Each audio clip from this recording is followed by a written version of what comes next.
And, although still comparatively poor, because of the Beehive, people living in Chilomoni are now living with some hope. A chance to actually earn a living and the prospect of their children, in turn, to be able to develop their own skills and benefit from the fruits of their own labour. And this will be achieved either through working directly for or in connection with the Beehive model of social enterprise. So what do you do then? We rent out computers at a very cheap price to entrepreneurs. I'm enjoying now because I've got my own monies. My kids are able to go to school because I'm working, and my life has changed.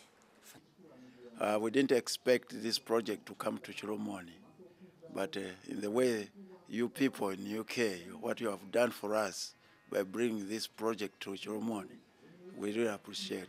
British bicycles, they're very strong. So the British bikes are better than the bikes in Atlanta? Yeah. I would like to appeal to our friends in UK.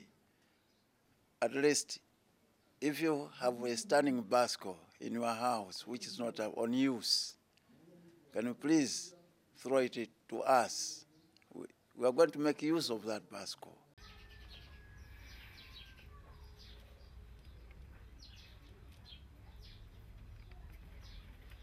So what's the main thing that you've learned during the last 5 years, guys? Yeah, well, that's a good one. I don't know if it's the main thing, but certainly one of the early lessons we learned was how limited are our own skills and how we needed help and support from skilled people.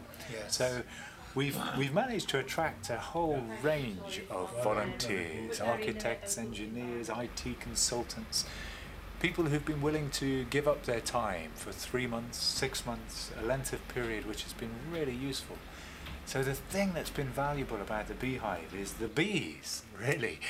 The busy bees who are Malawian staff and volunteers from this country, from the UK, from Italy, from South Africa.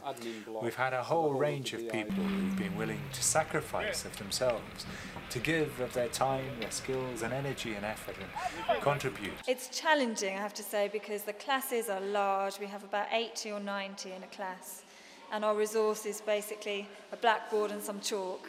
So that's sort of the first obstacles to overcome.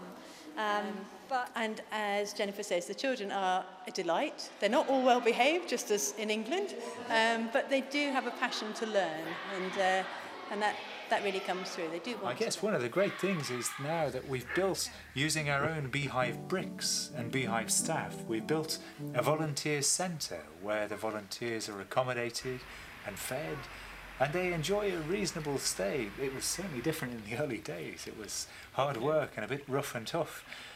But now there's a better environment. We've got a more structured approach to the recruitment, a better idea of what we're looking for, and the kind of people who will get the most out of the experience and be able to give of themselves. So, you know, these guys are able to provide a sort of a blueprint for a viable business in Africa, and they come over and help with that. We are transforming a community, completely transforming a community. So today we have 12 enterprises in the Beehive Centre for Social Enterprise. And some of them, in terms of the income they generate, stand head and shoulders above the others. The Torrance plant and vehicle hire operation now generates in excess of £50,000 every month. It's much needed income. It enables us to have a locally generated fund that can start new enterprises, and so it's self-regenerating. And it also enables us to have locally generated funds that give us money for children, vulnerable children and orphans, to go into the Beehive Children's Centre.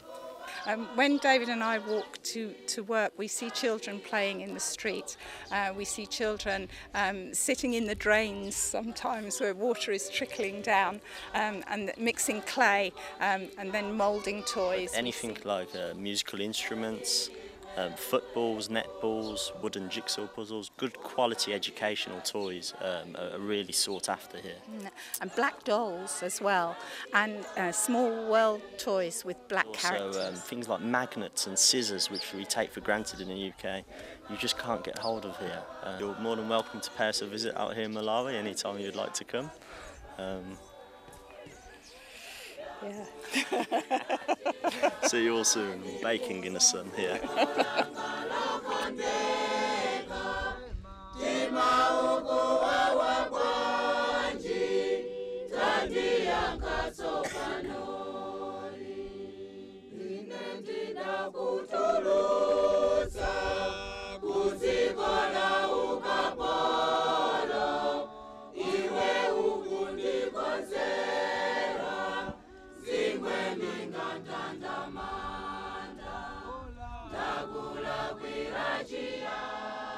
And so the beehive is buzzing.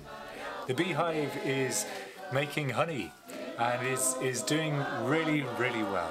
And long may it continue.